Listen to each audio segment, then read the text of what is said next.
Alright guys, welcome to tutorial number 17, and in this lesson what we're going to do is I'm going to talk more about functions because in the last tutorial what we did is we took a look at the concat function, which basically took a list of items and put them all together. But now I want to talk a little bit more about functions and the different type of functions. So basically what a function is it's a name that does something. For example, concat does something to a list of items, aka string it together, but other functions have different names. So let's go ahead and take a look at some simple examples first. So I'm going to go ahead and select the name of a customer, and I'm going to also select another custom column. What I'm going to do is I'm going to use a function called upper. Now again, like I said, after every function, they always have parentheses, and in between the parentheses is when you put the extra information. Now, this information differs from function to function. For example, upper just takes the name of a column. Concat takes a list. It really depends on the function what you have to put inside those parentheses. But what this function is going to do is it basically takes this column and it changes it all to uppercase letters. So let me just go ahead and run this query and then you'll see what I'm talking about. From customers. So again, the job of concat was to tie things together. The job of upper is just to uppercase everything. And each different function has a different job. So that is how you can think of functions, just jobs. So as you can see, here is the original name, just standard format, and whenever you apply the upper function to the column name, it changes everything to upper. So using functions is actually really simple. Just go ahead and write the function name and then put whatever information you need to right in between the parentheses. Now another cool thing is we already saw concat and upper.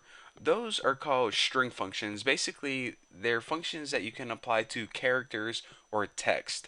But you can also use numeric functions. For example, get the absolute value of numbers, get the square root of numbers. Let me go ahead and show you guys an example. Select cost, and I'll also make my second column to find the square root of cost. So square root is the name of the function, and cost. And by the way, I'm not going to show you all the functions because once you learn how to, use functions in a very basic fashion, then it gets kind of, repetitive. So instead of showing you all the functions, I'm just going to show you the basics. And if you want a list, then go on the MySQL website, or probably a bunch of different websites have the list of functions. But anyways, in the first column, it's going to be the original cost of the item.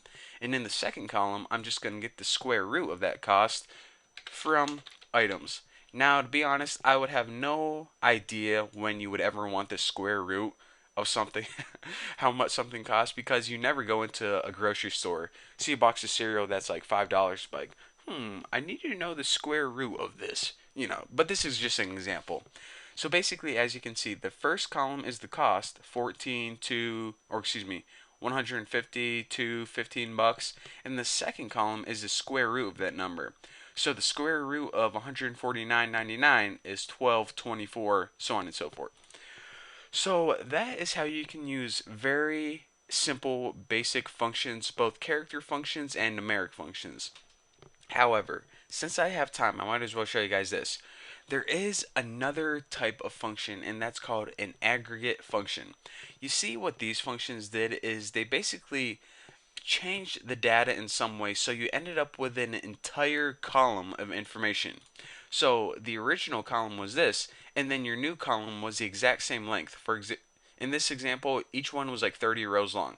Well, what an aggregate function does is it takes an entire column of information and it gives you one answer. For example, let me go ahead and I would say I want the average of this column. So what it would do is it would add up all of these numbers and give you the average. And of course, the average isn't 30 columns long, it's only one answer. So say we wanted to add all of the items together, the price of all the items, and figure out the average cost of all of the items on my website. In order to do that, just go ahead and select average is an aggregate function, so this is only going to give you one number as a result, not a whole list. The average cost of all the items. So let me go ahead and run this and check it out.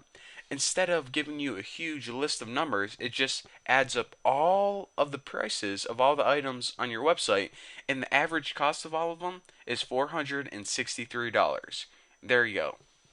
But what if you wanted to figure out something like how many bids are on all of the items? Well, what we could do is we could hop over to items and say, okay, bids.